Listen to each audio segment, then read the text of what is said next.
Hello my dear students, एक बार फिर से आपका मोस्ट वेलकम है अपने YouTube channel chemistry platform by Deepak Yadav.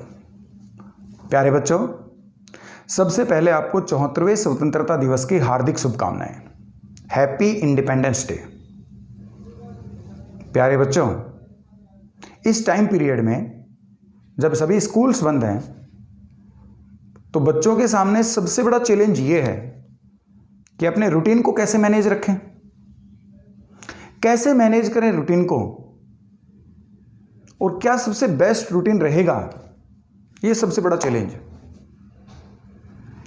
तो as a student, as a teacher, मुझे जो बेस्ट सॉल्यूशन लगता है मैं टाइम टाइम पर तुम्हारे सामने उसको लेकर के आता हूं।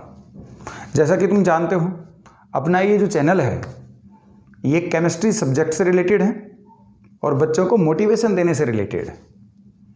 तो आज के इस मोटिवेशन क्लास में मैं डिस्कस करूंगा मेरे सभी बच्चों से एक टॉपिक के बारे में कि कैसे तुम अपनी स्किल्स को इंप्रूव कर सकते हो। स्किल्स एक बच्चे के सामने, एक स्टूडेंट के सामने स्किल है कि वो अपनी पढ़ाई को कम से कम टाइम पीरियड में बेस्ट कैसे करे, थोड़े समय में ज्यादा कैसे सीखे। तो उसके लिए मैं कंसेप्ट लेके आया हूं और वो कंसेप्ट है 5 ING। ओके बच्चों, तो मुझे पता है कि सभी बच्चों में बहुत ज़्यादा उत्सुकता है इसको सुनने के लिए और देखने के लिए। तो हम टाइम खराब ना करते हुए स्टार्ट करते हैं आज की इस क्लास को। 5 ING में सबसे पहले आता है वेकिंग, मतलब कि जागना। बच्चों, तुम सभी जानते हो कि अपने दिन की शुरुआत जागने से होती, और वेकिंग में, जागने में मैं सिर्फ तुम्हें एक ही रूल को फॉलो करने के लिए कहूंगा। वो ये है कि तुम्हारे जागने का समय निश्चित होना चाहिए। बच्चों, ये पुराने समय की बातें हैं कि सुबह जल्दी उठ करके पढ़ना चाहिए, वो ठीक है, लेकिन अगर किसी स्टूडेंट को लेट नाइट पढ़ने की आदत है तो उसको सुबह जल्दी उठना उसके लिए पॉसिबल नहीं है। तो मैं यहां एक ही बात कहूंगा, आप रात को कभी भी सोएं, लेकिन सुबह उठने का समय निश्चित होना चाहिए। जैसे अगर कोई बच्चा सुबह 6 बजे उठता है तो उसको रेगुलर कोशिश करनी चाहिए कि सुबह 6 बजे उठ जाए। सर, इसका फायदा क्या है? इससे आपका जो बायोलॉजिकल सिस्टम है वो दुरुस्त रहेगा। तो बच्चों, वेकिंग में सिर्फ एक रूल को फॉलो करने के लिए मैं कहूंगा कि आप निश्चित समय पर उठें। अपना उठने का समय फिक्स कर लें कि उस टाइम तो उठना ही है, चाहे कुछ भी हो जाए। ओके बच्चों, तो वेकिंग में सिर्फ एक रूल को फॉलो करना है कि उठने का समय निश्चित रखना है। ओके, 5 ING मैंने क्यों बोला है? क्योंकि इन सब की फिनिशिंग ING से हो रही है, ये तो सभी जानते हो तुम।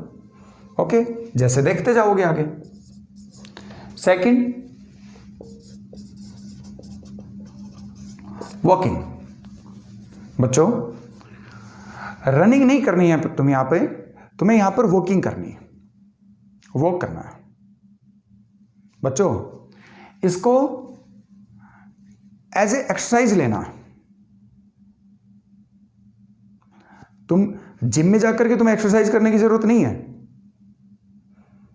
वॉकिंग करनी है 10 to 15 मिनट्स, 10 से 15 मिनट के लिए तुम्हें पैदल चलना है। यहां इस बात की कोई इंपॉर्टेंस नहीं है कि मॉर्निंग के टाइम में कि इवनिंग के टाइम में, कभी भी हो सकता है, बोथ टाइम, दोनों टाइम कर सकते हो। तो तुम्हें वॉक करनी है, उससे बॉडी की एक्सरसाइज होगी। लेकिन वो कितनी नहीं करनी है कि तुम्हारी बॉडी है वो थक जाए और उसके बाद तुम सोने लगो। बॉडी को आराम चाहिए, तो वॉक करनी है सफिशिएंट 15 मिनट्स, पैदल चलना है, ठीक है, आनंद के साथ में। उससे तुम्हारी बॉडी की जो फ्रस्ट्रेशन है, माइंड की जो फ्रस्ट्रेशन है, वो दूर होती है और इसको तुम एक्सरसाइज की तरह मान सकते हो। थर्ड ING में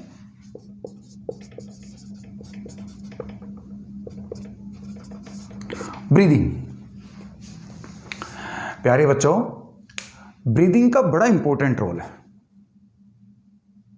according to my point of view सबसे इंपॉर्टेंट, इसको तुम प्रूव भी कर सकते हो कि जैसे एक इंसान को बहुत तेज गुस्सा आता है तो सबसे पहले उसका ब्रीदिंग सिस्टम गड़बड़ा जाता है। तुम देखना, कभी नोट करना इस बात को कि गुस्से में इंसान तो उसकी श्वास तेज चलने लगती।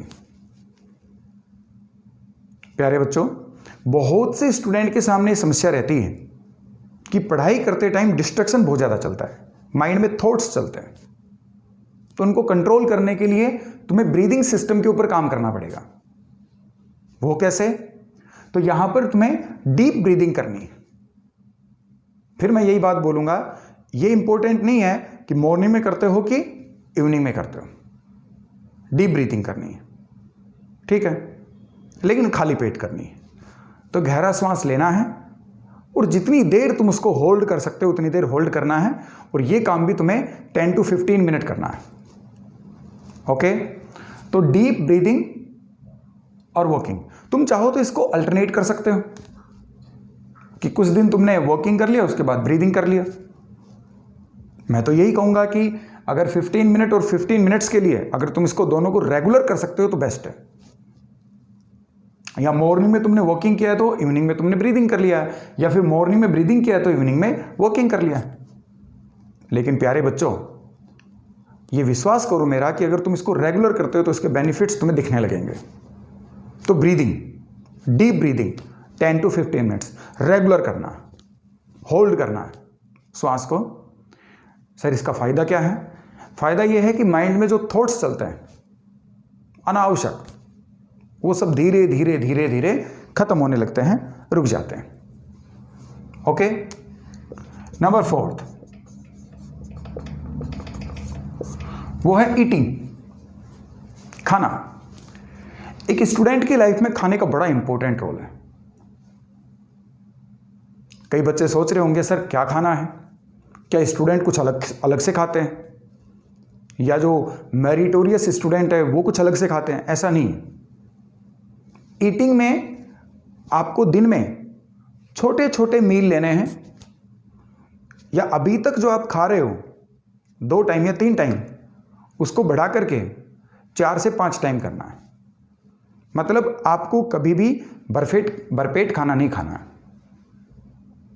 कई बच्चे सोच रहे होंगे सर ये तो टॉर्चर हमारे साथ में। ये टॉर्चर नहीं है बेटा, कि जब भी तुम्हें भूख लगे तो आप भरपेट खाना ना खाएं, खाली पेट रहें, उसके बाद दोबारा भूख लगेगी फिर थोड़ा खाना खाएं। तो थोड़ा खाना बार बार खाना है, थोड़ा खाना और बार बार खाना है। याद रखो कि अगर तुमने एक साथ भूख से ज़्यादा खा लिया और फिर पढ़ने बैठे हो तो नींद की समस्या रहती है। साइंस भी ये कहती है कि खाना खाने के बाद कुछ टाइम के लिए माइंड में ब्लड की डेफिशिएंसी हो जाती है, क्योंकि सारा जो ब्लड है वो लीवर की साइड में जाता है खाने के डाइजेशन के लिए। लेकिन जैसे ही डाइजेशन स्टार्ट होता है तो फिर नॉर्मल हो जाता है। और इसको तुमने कभी फील भी किया होगा कि बहुत बार ऐसा होता है कि खाना खाने के बाद हमें नींद आने लगती है। उसका रीज़न यही है कि माइंड में ब्लड की डेफिशिएंसी होती है कुछ टाइम के लिए, और ब्लड की डेफिशिएंसी का मतलब ऑक्सीजन की डेफिशिएंसी होती है। ओके बच्चों, तो यह है ईटिंग। ईटिंग के बाद लास्ट आईएनजी है 5th, वो है स्लीपिंग, सोना। बहुत बच्चे सोच रहे होंगे कि सर सभी सोते हैं, हम भी सोते हैं, लेकिन सोने पर साइंस ये बोलती है कि एक स्टूडेंट को 7 to 8 आवर्स सोना चाहिए। लेकिन बच्चों, मैं आपको ये सलाह दूंगा कि आप अपनी बॉडी की रिक्वायरमेंट के अकॉर्डिंग सोएं। हो सकता है कि किसी की बॉडी सफिशिएंट नींद ले लेती है 6 घंटे में। स्लीपिंग का सिर्फ एक मकसद रहता है, सोने का एक मकसद रहता है जिससे बॉडी को रेस्ट मिले। अगर वो रेस्ट आपका 6 घंटे में पूरा होता है तो ठीक है, 7 में होता है तो ठीक है। और दिन में स्पेशली इस टाइम में, क्योंकि आप बिल्कुल फ्री हो, आपकी क्लासेज ऑनलाइन चल रही हैं, या फिर आप पूरे दिन घर पर रह करके पढ़ते हो, तो लॉन्ग टाइम स्टडी करते हो, तो बीच में छोटे छोटे टुकड़े में आप नींद पूरी कर सकते हो। तो स्लीपिंग में ये याद रखें, according to requirement of body, उसके अकॉर्डिंग आपको नींद लेनी है। तो प्यारे बच्चों, मैं ये उम्मीद करूंगा कि तुम इन 5 ING के ऊपर फोकस करोगे और इनको अपनी रूटीन लाइफ में फॉलो करोगे और इससे होने वाले जो बेनिफिट हैं उनको फील करोगे। Okay, thank you.